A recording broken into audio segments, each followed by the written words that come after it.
வரதன், என்ன நம்ம தலைவர் சினிமாக்காரங்களை பார்த்ததும் வணக்கமும் வாழ்த்தும் சொல்ல ஆரம்பிச்சிடுறாரு.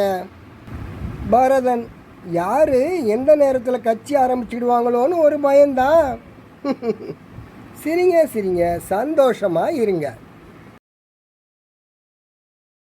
அரசர், என்ன மந்திரியாரே, இன்று அரசவையில் பாட ஒரு புலவரை கூட காணோமே. மந்திரி, தமிழ்த்தாய் வாழ்த்து பாடலை தவறில்லாமல் பாடினால்தான் பரிசு என்று அறிவித்ததால் இருக்கும் மன்னா. சிரிங்க சிரிங்க, சந்தோஷமாக இருங்க. மகேஷ், வீட்டு பாடத்தை தப்பு தப்பாக எழுத சொல்றியே, ஏண்டா? முகேஷ், அப்போதாண்டா நான் எழுதியதா வாத்தியார் நம்புவார். சிரிங்க சிரிங்க, சந்தோஷமாக இருங்க. குப்பன், நம்ம எம்எல்ஏ மீட்டிங்கில் பேசுறதுக்கு முன்னாடி எதுக்கு துண்டு சீட்டை பார்த்துக்கிறாரு? சுப்பன், இப்போ எந்த கட்சியில் இருக்கிறோன்றது மறந்துறதால எழுதி வச்சிருப்பாரா, அதனால தான். சிரிங்க சிரிங்க, சந்தோஷமாக இருங்க.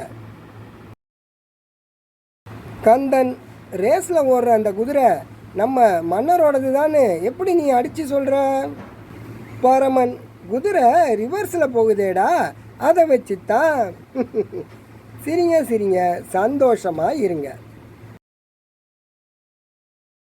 சுதன், படிப்பறிவே இல்லாத நம்ம தலைவரை புத்தக வெளியீட்டு விழாவில் பேச வச்சது தப்பா போச்சா, ஏண்டா?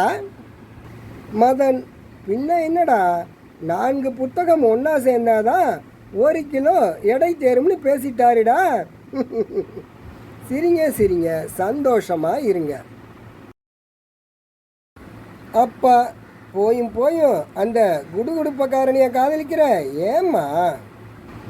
மகள், அவர் தான்ப்பா எனக்கு தினமும் நல்ல காலம் பிறக்குதுன்னு சொல்கிறாரு, அதனால தான். சிரிங்க சிரிங்க, சந்தோஷமாக இருங்க. ராமு, உன் மனைவி எதுக்குடா அந்த டாக்டர்கிட்ட 10 லட்சம் ரூபாய் நஷ்ட ஈடு கேட்குறாங்க? சோமு, கள்ளச்சாராயம் குடித்து சாக கிடந்த என்ன காப்பாற்றி அரசாங்க பணம் 10 லட்சத்தை வாங்க முடியாமல் பண்ணிட்டாரேடா, அதனால தான். சிரிங்க சிரிங்க, சந்தோஷமாக இருங்க.